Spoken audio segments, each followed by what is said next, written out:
My name is Mim Shaikh. I'm a radio broadcaster, a television presenter, an actor, and a spoken word poet. I first got into media, I first realised my passion for media whilst I was doing my GCSEs, and I was doing history, English, media studies, and I was doing well in these subjects. And I had an amazing teacher who really believed in me in communicating points of view, and made me realise that that's what I'm really good at. And then I remember choosing media studies as at GCSE and thriving in that subject in comparison to other subjects. And then that just gave me the ability to go, okay, cool, this is what I want to do. So the seed was planted very early from there. And then I moved on to then doing my A-levels, and I've done history, English, media studies, again, communication subjects. And after that, I remember it's weird because on the way here, I was thinking about it, is I was either going to study law or I was going to go and do journalism. And they're both completely different disciplines and career paths. I think I wanted to study law because there was a successful lawyer in my family and I had access to seeing how their life was successful, but there was no successful journalist or any media person working in my family at all. So then I was like, nah, you know what, I'm gonna go with something that I'm not really sure how could end up. And that's been my decision making for all the way up until this time, is not really knowing what's gonna happen in the end and just literally going for that decision. So I decided to study broadcast journalism up at Leeds. And then, yeah, I swear I fell in love with radio. So that's kind of the early stages of from being a child to growing up and becoming a teenager to then going off to college, was where the media kind of thing just implemented in my brain. Those were the formative years for that to really happen. So my first, I think, was work experience in radio. So radio's played has been the foundation of everything that I've done within the media industry. And I went to Leeds and I was doing a student radio show over there. And that's when I realized that I just wanted to be on the radio and get my own radio show. My first experience of really working in a media environment of where people get paid, I think early on, was at BBC Radio Leeds, where literally I hit them up and just said I want some work experience. Got some work experience with them and just realized people do get paid to be on the mic and get to present. They get paid to do that. And that was it didn't make sense in my head, because you don't realize that there's jobs out there that you can really have a passion for and do. And then that's when I realized that, okay, cool. That was my first experience of being in an environment where everyone's working here and they're making money to be able to do so. So I've been raised by my grandmother, and I've been lucky enough to be raised by somebody really wise and allowing people to make their own decisions. She never once gave me any backlash or anything whatsoever about, you can't do this, you can't do that. It's not really, there was never a seed of doubt once ever instilled from her into me. And I think that's lucky, because I've had someone really old raising me. Whereas if, I don't know, my mum and dad were fully functioning adults, they might not be able to understand why I'm doing what is it that I'm doing, and that it is so different to what they have access to in their minds and their brains, that naturally what happens is, out of fear, you worry about your child going and doing something that isn't conventional, and you kind of take out that fear on them by saying, look, are you really ready? Is this something that you really want to do? You're already doubting their capability in order to go and do something that they just really want to do, which is detrimental. If somebody turns around and says they really want to do this and work in this line, you should be able to just be cool, I believe in you, go and do it. If they have that firm discipline in realizing that I'm going to become successful within that, So supportive, and nobody could tell anything. If I had family members or aunties and uncles turning around and saying, oh, what's he going to do? He's not going to do nothing in the media. They couldn't say nothing, because my grandma was the queen. You know what I mean? So she was literally there protecting me from everything, or anyone that ever doubted what it is that I wanted to do. I've just always wanted to have a career within the media, and a successful one at that, and not limited to say one medium. I think different mediums allow us to express ourselves in different ways. So me on the radio is different to say me doing a spoken word poetry piece that I'm putting together, or me acting in Informer, for example, or me doing a documentary about my dad. Do you know what I mean? They're different mediums: documentary, radio, film, spoken word, like, and they allow expression to be expressed through that different medium. But I think rising up, it's just been, I think, just challenging myself and not trying to be content in just one thing, and wanting to really exercise my ability in different creative outlets. So not just being content with radio and wanting to do TV, and not just being content with TV and wanting to do film, not being content with film and wanting to do documentary, as in just to see where are the challenges within these different mediums and what disciplines do they require in order for you to create a successful artistic project within those mediums. Yeah, man, I've been grateful just for people to give me opportunities as well. My radio career started at Represent Radio, and then went over to the BBC Asia Network, who gave me a show. And then, like I'm doing right now, I'm on extra on Weekend Breakfast. That allows me to be able to do that, but still at the same time, be able to do that and other things. I don't think my position in radio has affected my ability to go and do different things. In fact, I think it's actually boosted me further to make me go and do different things, rather than, because if I never had that, I'd want to have that and experience that, which is like the radio side of things. But I always thought that it would. I don't know why this thing was in my head where if I just do radio and I'm successful at radio, I'm not going to be able to do anything else. So like that's going to be so tricky, because there's so many other things that I want to do in the world and be able to give. But that's not happened. And I think that was just like a construct of my own mind, just creating some sort of fear or instilling some sort of belief in me that isn't true. But yeah, in fact, it's helped, man, in different ways. Like radio allows me to use my voice 8 hours of a week to like project and to like tell stories, and that medium, it just seems like someone's talking on a mic, but those are the best broadcasters that have this ability to just conversate and you listen, and they're doing it so naturally, right?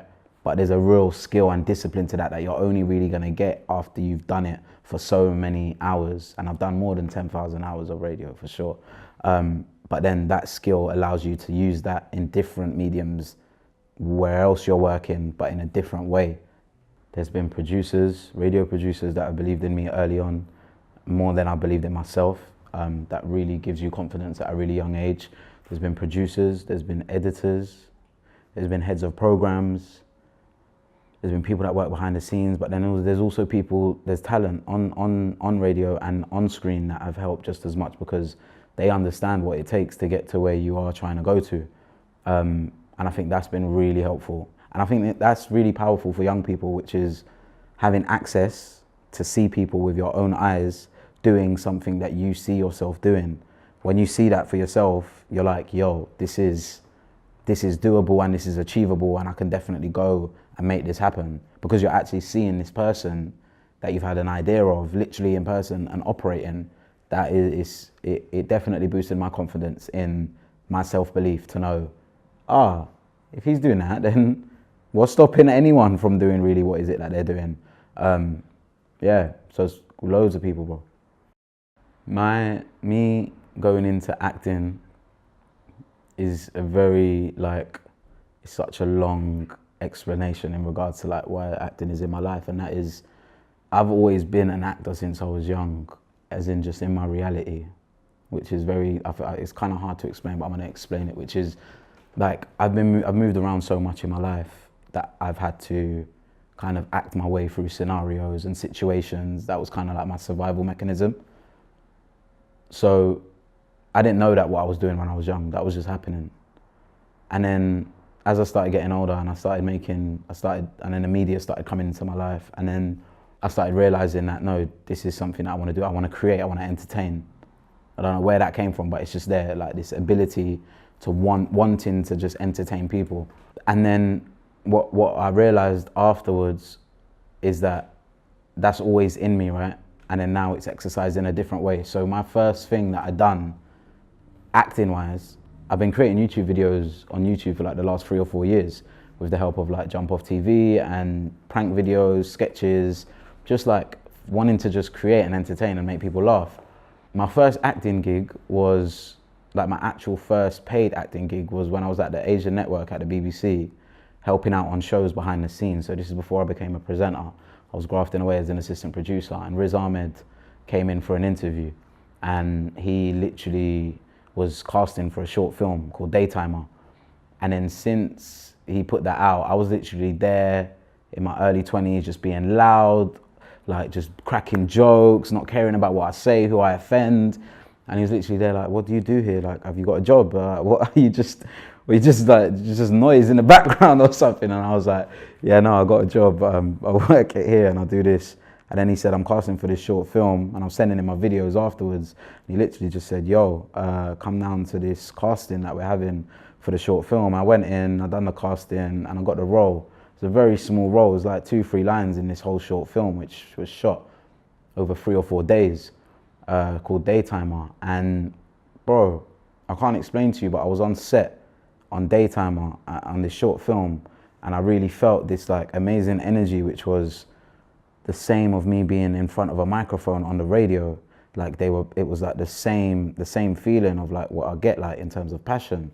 And then from there, I remember I made the decision of like, I really want to act as well as broadcast. And it just kind of naturally just came into my life and happened. So I got myself an agent, I made these videos, you know, all the, you need to put like all the industry requirements that you need to do in regards to a CV, a show reel. And then I just started going up for roles and just started auditioning. And then after that, I got a feature film called Freehold, which we done and we took to America, which was an amazing experience to just shoot and really take in like how a 90-minute feature film is created. And to star in as the lead was like an amazing experience, just to know what is required of you and the other actors on set. And then also, then Informer as well, the BBC drama that recently just stopped showing on BBC One. So yeah, it's been crazy. Being on a BBC drama like Informer is like really, it's fun and it doesn't feel like work. Everyone's just there to have a good time. Also knowing that we're serious about what we need to do and how we need to do it, but everyone comes prepared with what they're bringing to the project. Be that the costume designer, be that to the sound engineer, be that to the lead actor, to the supporting artists, to the people who are just helping out with coffees, the runners, the sparks, all of these people. And it's like this big, amazing family that get together and we all know what we're doing at different points. It's collaborative is how I describe it. And I think working in an environment that is passionate about the same cause, which is we're coming together to tell this story. That's what we're doing. We're storytellers in different departments of what we do. We help to tell stories. Like we're all coming together to tell this story, and it's going to be an amazing story. We're going to put in everything that we can, and then we're going to leave. Like, and collaboration of that kind is like, it's beautiful, bro. Like, because you don't get it all the time. So when you do get it around a project that is so like good and does the right thing that you want it to do, there's no better feeling. So Finding Dad, my first debut documentary on BBC Three, came about by, well, I've always had the idea of wanting to do that, but in regards to its implementation and how it came about and was made, was a film that, I was talking about earlier called Freehold. I went and we had a screening just before we were going to America at the South by Southwest Music Festival to show this film, and a whole load of people came to watch it, journalists, people in press, and this lady called Suzanne, who's an executive producer at a production company called Lightbox. And Lightbox, as a production company, create some of the best documentaries in this world. They've done Searching for Sugar Man, they've done Man on Wire, they've done the latest Whitney Houston documentary. They've been a part of telling great stories, and they get a lot of content commissioned through different broadcasters in the world. So she came and she literally said, she watched the film and she said, oh, your talent, like, let's maybe have a meeting and see. I work at this documentaries company, and in my head, my light bulb's kicking off because I'm like, oh, documentary, it's naturally come to me. I haven't gone out to seek it. Or what do I say? Because I could really go and make stories and programs about things that are happening in the world, but I know I've got this idea. Do I say it? Do I not say it? And then we literally went and met in Angel, went for like a pizza and sat down, and I just said, I want to make this story. But it was hard to even say that because it was like, it's been in me for so long that I'm like, and I told her I want to make it, and she turned around and said, that's an amazing story, let's just go and do it. And then literally the idea. I gave the idea to them, and then we wrote up a treatment, sent it over to the BBC. The BBC loved it, and then we just made the program, man, and didn't know what was gonna happen at every step of the way, and just literally went on this journey together. I held on to that idea for Finding Dad for so long because I didn't think I was ready in my life, where I was and what I was doing, and my stability in every aspect, like emotionally, financially. I didn't think I was ready to go on a journey like that because I was scared of what might happen to me whilst exposing myself to all of these things that I've been putting off for so long and not confronting and facing dead in the eye. But then, I don't know what happened, but I just realized that, look, I'm ready to face these fears and just go where the fear is and like attack it straight head on. Like the reason why I think I didn't want to see a picture of him is because I just put it off, like literally park away, no time of day, no thoughts, nothing. And it's just literally, but the thing is when you do that, it's not really gone. It actually stirs up more and it's actually there and it's building and what happens is, boom, it comes out sometimes through aggression, through anger, through ways that you can't control. So for me to let all of those thoughts and feelings out in a way that is so objective and concise and processed, that being the key word of it all, of it being processed through this storytelling nature of a documentary. At every single point on the way, you are able to process what is happening to you and how you feel about this situation. That was when it was done in the best way possible. The BBC were very supportive in making sure that I was in the right frame of mind to be able to go do that. So they had like a therapist on hand. I was speaking to him from time to time, but it was a bit difficult because there wasn't this like layer of understanding there that was required. But it was fine in regards to that. There wasn't no like massive need. And the reason why there wasn't is because your therapy as such, if you want to call it, because it's not really therapy, was the thing that you found so cathartic was the ability to explain on camera exactly what's happening. And that's my way of like being my most honest self ever. Because if you're acting in every different department in your life, sometimes, not to that extent, but like when a camera's in front of you, you're able to just literally strip everything down and be like, yo, I'm here. And this is what this is meant to me in regards to my dad or this and that. And that's what really helped process everything along the way. More than I think any therapy session could. We started shooting in January and it finished at the end of July and then went out in October. So 7-month period, but not every day filming, obviously. There's chunks and life still happening, but pieces were like put together in that time period. I think it was difficult during the process of filming because no one knows all the commitments that you already have that you're committed to and you're doing. No one really knows what you're doing outside of those commitments. Do you know what I mean? And that's hard. And I think that's hard for everyone, full stop. People that we work with or that we are in close proximity with on a small hand basis, we don't know what their lives are really going through or what they're really going through mentally, physically, emotionally. And you don't want to down someone's day and be like, I'm searching for my dad, but I'm a bit scared, like I don't know what's going to happen. Like, I don't really want to bring that to someone else because that's me, what I've got to deal with. So it was hard to balance that. And the thing that kept getting me through is just knowing once this is done, this is all going to be worth it. I know it. Now, once it's finished and it's completed and it's out, just know that at that point, you're going to be feeling real good. And that's where I am right now. Like, I've dealt with all my demons. Like, I've faced all my issues straight, like face on. There's nothing there that can ever like wear me down because I've processed them. I've like literally created art from my trauma that is going to benefit other people as well as my career. Like, how is that not a win-win and a win? Do you get what I mean? I just want to tell stories. It's full stop. And not be limited to what medium is going to allow you to tell that story. Be that film, be that TV, be that online, be that radio, be that audio, be that whatever that is. I want to be part of telling amazing stories be that documentary.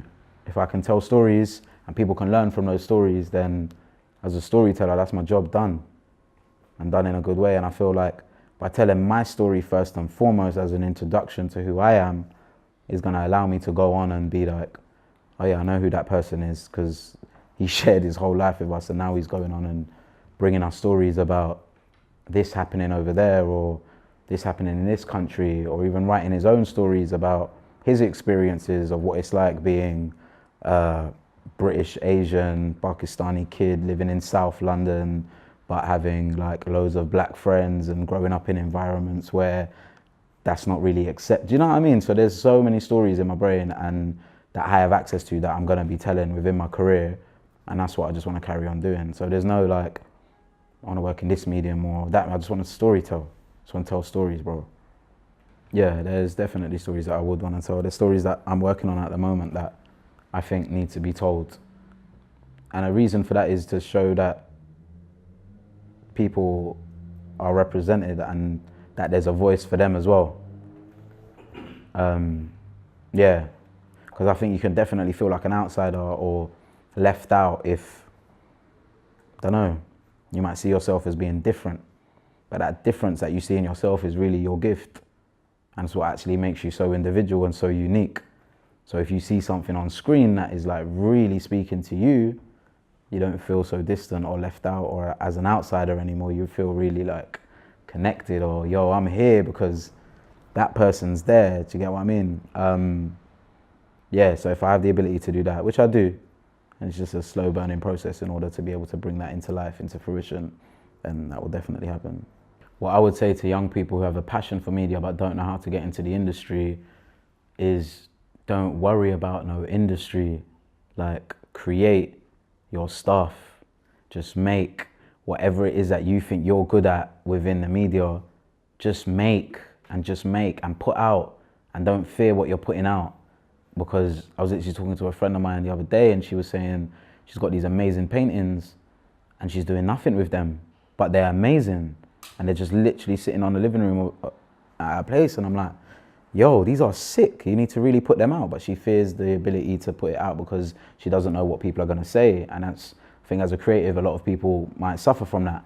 But if you're a young person and you're in the media and you just want to be a part of like an industry, just make content, man, and make things that the world needs, and just put it out and put your unique spin on it, and watch people come to you. This industry that you want to be a part of, they want to bring you part of their industry because you have something that's missing within them. Like, that's like the best bit of advice that I can give, is just be bold and confident and just give and make and create, and don't let no one stand around and say that your ideas or your creations are terrible, because they're not. Yeah, I think the day and age that we live in right now, social media has definitely played a part in creating a weird philosophy online for like creation, and the fact that everything is so instant, and the fact that everyone is going to see your stuff straight away, and that there is this huge saturation of things that are out there now. It definitely, I think, has made things, it's weird because it's like it's hard because it's a good and a bad thing. The ability to have a platform there to put out whatever you want, whenever you want, however you want, and there is no like quality control in place to make sure that these are the rules and regulations that you have to live by. But then also at the same time, everything being so quick and so easily forgotten about. You create like your best piece of work, like my documentary, and even now to this day, it's gone out and it's done amazingly. But I'm like, oh man, the world might have forgotten about me. And that's a weird thing to experience. But I think that is because of the quick turnaround of what is being proliferated on social media platforms like YouTube and Instagram and Twitter. Here today, gone tomorrow, you know? Because there's so many other people releasing things so quickly. And then, we've forgotten about you. Oh, this is out now. Oh no, this has climbed to the top of there. Oh, that's gone. It's hard. Musicians suffer from that a lot when they put out a great body of work and then it's finished. So it's like a good thing, but a bad thing as well. Because it's like, and I don't see that changing anytime soon. I see that carrying on being the trend, at least for the next 2-3 years for sure.